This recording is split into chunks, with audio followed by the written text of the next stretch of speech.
What if I told you that you were born a genius? And I don't mean that metaphorically, I mean biologically.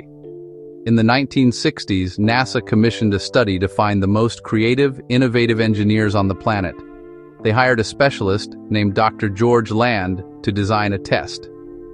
This test was brutal. It measured the ability to look at a problem and generate hundreds of unique solutions. It measured divergent thinking. The test worked perfectly for NASA. But then, Dr. Land did something curious. He decided to give this exact same rocket scientist test to 1,600 five-year-olds. The results were terrifying. 98% of the five-year-olds scored in the creative genius bracket. 98%. Almost every single child was a genius. But Dr. Land didn't stop there. He turned it into a longitudinal study. He tested those same kids 5 years later, at age 10. The number dropped to 30%. He tested them again at age 15. It dropped to 12%. And finally, they gave this test to 280,000 adults, people like you and me. 2%. We went from 98% genius to 2%. The question is, what happened? Did our brains break? Did we get stupider? No. We were trained to be stupid. We were programmed to lose that connection. And today, I'm going to show you exactly how that happened, and the strange, almost accidental discovery that suggests you can flip that switch back on. Now, before we get into the neuroscience of how your brain was rewired, I want to mention something. While researching this lost genius phenomenon, I found a private presentation. It's essentially a leaked video report that breaks down the specific sound frequency NASA researchers were looking into. It explains the protocol in way more detail than I can here. I've left a link to that video in the description below. It's called the Genius Wave Presentation. I don't know how long it will stay up, because it essentially exposes the flaws in our education system, but if you want to skip the science and just see the tool, that link is down there.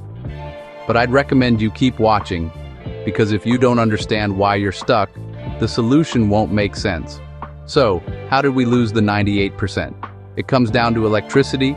Your brain operates on frequencies. When you were a child, that 5-year-old genius, your brain was dominated by a specific frequency called theta.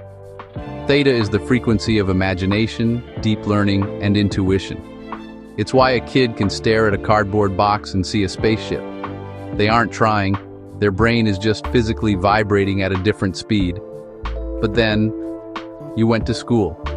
School isn't designed for theta. It's designed for beta. Beta is the brainwave of alertness, stress, and logical survival. It's what you need to take a test, drive in traffic, or argue with your boss. We call this the slave wave. Why? Because when you are in high beta, you can't imagine a different future. You can only execute orders. You are stressed, reactive, and anxious. Modern society, social media, the news, the 9-to-5 grind is a machine designed to keep you permanently locked in beta. That 98% genius potential didn't disappear. It's just drowned out by the noise of the beta wave. You aren't lazy. You are just biologically jammed. So how do you get back to theta? How do you wake up the dormant part of your brain? The traditional answer is meditation. Monks spend 20, 30, 40 years meditating in caves to master the ability to drop into theta on command. But let's be real, who has 4 hours a day to meditate? I tried it. I just ended up falling asleep or thinking about my grocery list. Then there's biohacking supplements, cold plunges, expensive neurofeedback machines that cost thousands of dollars. They work, but they are inaccessible for 99% of us. This is where that NASA connection comes back in. There was a theory that you didn't need decades of practice. You just needed a bridge. Neuroscientists discovered a phenomenon called brainwave entrainment. It's a fancy word for a simple trick. If you play a sound at a specific frequency, your brain will naturally sync up to it. It's like when you tap your foot to a beat, you don't have to try, it just happens. They found that by listening to a specific digital sound wave for just a few minutes a day, you can mechanically force your brain out of the stressful beta state and drop it directly into that genius theta zone.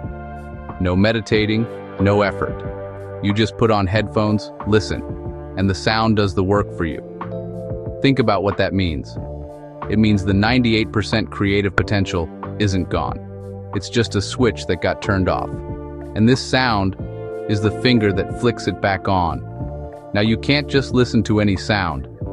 It has to be the specific frequency that targets the hippocampus, the part of your brain where that genius potential lives. I can't play the full track here on YouTube because of copyright and length restrictions, and honestly, you need the full context for it to work. That presentation I mentioned earlier, the one linked in the description, explains the exact frequency. It reveals the research from that NASA scientist, and it gives you the protocol to access that sound. If you are tired of the brain fog, the lack of focus, and feeling like you've lost your spark, go watch that video report.